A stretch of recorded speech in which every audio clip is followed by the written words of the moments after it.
काल दिनांक 10 डिसेंबर रोजी भारतरत्न डॉक्टर बाबासाहेब आंबेडकर यांच्या पुतळ्याजवळ संविधान बुकाला काही लोकांनी त्यावरील काच फोडली आणि या अनुषंगाने सर्व समाज बांधवांच्या भावना दुखवल्या। त्या ठिकाणी रस्ता रोको करण्यात आला। त्या ठिकाणी मी स्वतः व पोलीस अधीक्षक आम्ही जाऊन सर्व समाजाचं त्याबद्दल समाजाला आवाहन केलं की आपण शांतता प्रस्थापित करावी। आज रोजी देखील काही ठिकाणी दगडफेक झाली, काही ठिकाणी रस्ता रोको झालेला आहे, तरी पुरेसा पोलीस बंदोबस्त आपला उपलब्ध आहे। या अनुषंगाने संबंधित जो आरोपी आहे त्याला आपण अटक केलेली आहे, गुन्हा देखील दाखल झालेला आहे।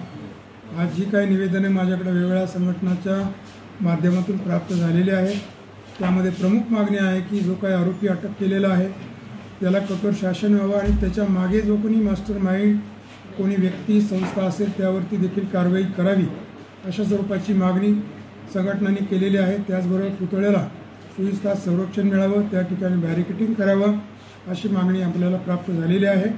संपूर्ण पोलीस बंदोबस्त आता रस्त्यावरती आहे। SRPFची पण टीम लवकरच आपल्याला प्राप्त होत आहेत।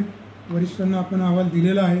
सध्या परिस्थिती नियंत्रणाखाली आहे, मात्र मी सर्व समाज बांधवांना, परभणी जिल्ह्यातल्या नागरिकांना आवाहन करतो की आपण कुठल्याही अफवावरती विश्वास न ठेवता शांतता व सुव्यवस्था कायम राहील यासाठी आपण स्वतः व आपले जे काही तरुण मुलं आहेत त्यांना देखील आपण सूचना द्यावी आणि या परिस्थितीमध्ये जिल्ह्यात शांतता राहील यासाठी दक्ष राहावे अशा स्वरूपाचं नम्र आवाहन मी आपल्या माध्यमातून करतो।